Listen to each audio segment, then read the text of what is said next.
ಪ್ರಿಯ ವೀಕ್ಷಕರೇ, ಎಲ್ಲರಿಗೂ ನಮಸ್ಕಾರ. ನನ್ನ ಯೂಟ್ಯೂಬ್ ಚಾನಲ್ ಹೆಸರು my lovely Brahma little garden ಅಂತ. ಒಂದು ಗಿಡ ಇದೆ, ಅದನ್ನು ಇತ್ತೀಚೆಗೆ ಬೆಳೆಸಿದ್ದು 3 ತಿಂಗಳಾಯಿತು. ಅದನ್ನು ನಿಮಗೆ ಪರಿಚಯ ಮಾಡಿಸ್ತೀನಿ, ಬನ್ನಿ ನೋಡಿ. ಇದೇನೆ ದಾಸವಾಳದ ಗಿಡ. ನಾನು ಸ್ಯಾಪ್ಲಿಂಗ್ ತರಿಸಿದ್ದೆ ಅಮೆಝಾನಿಂದ, ಆನ್ಲೈನಲ್ಲಿ. ಅದನ್ನು 4-5 ದಿವಸ ಬಿಟ್ಟು ನೆಲಕ್ಕೇ ರೀಪಾಟ್ ಮಾಡಿದ್ದೀನಿ. ಅದಕ್ಕೆ ಒಳ್ಳೆ ರಿಚ್ ಸಾಯಿಲ್ ಬೇಕು, ಚೆನ್ನಾಗಿ ಬೆಳಿಬೇಕು ಅಂದರೆ, ಗ್ರೋತ್ ಚೆನ್ನಾಗಾಗುತ್ತೆ. ಅದಕ್ಕೋಸ್ಕರ ನಾನು ಕೋಡಂಗ್ ಕಾಂಪೋಸ್ಟು, ಆಮೇಲೆ ವರ್ಮಿ ಕಾಂಪೋಸ್ಟು, ಸ್ವಲ್ಪ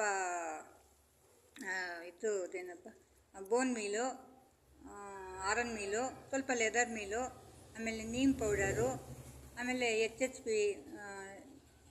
ಯಾವುದು ಸೂಪರ್ ಸಿಂಗಲ್ ಸೂಪರ್ ಫಾಸ್ಫೇಟ್ ಅಂತ, ಅದು ಸ್ವಲ್ಪ ಇದೆಲ್ಲ ಹಾಕಿದ್ದೀನಿ. ಅದು ಗ್ರೋತ್ ಚೆನ್ನಾಗಿ ಆಗಿ 3 ತಿಂಗಳಿಗೆ ಎತ್ತರಕ್ಕೆ ಬೆಳೆದಿರುತ್ತೆ. ಈಗ ಹೂವನ್ನು ಕೂಡ ಬಿಟ್ಟೈತೆ, ತುಂಬ ಚೆನ್ನಾಗಿ ಒಳ್ಳೆ ಆರೋಗ್ಯಕರವಾಗಿ ಬೆಳೀತೈತೆ. ಅಂದರೆ ಅದಕ್ಕೆ ಗಿಡಕ್ಕೆ ಏನೇನು ಬೇಕೋ ಅದನ್ನು ಚೆನ್ನಾಗಿ ಒಳ್ಳೆಯ ಆಹಾರ ಕೊಟ್ಟರೆ ಅದು ಚೆನ್ನಾಗಿ ಗ್ರೋತ್ ಆಗುತ್ತೆ. ಅದಕ್ಕೆ ಇದೇ ಸಾಕ್ಷಿ, ಚೆನ್ನಾಗಿ ಬೆಳೀತೈತೆ, ಒಳ್ಳೆ ಆರೋಗ್ಯಕರ.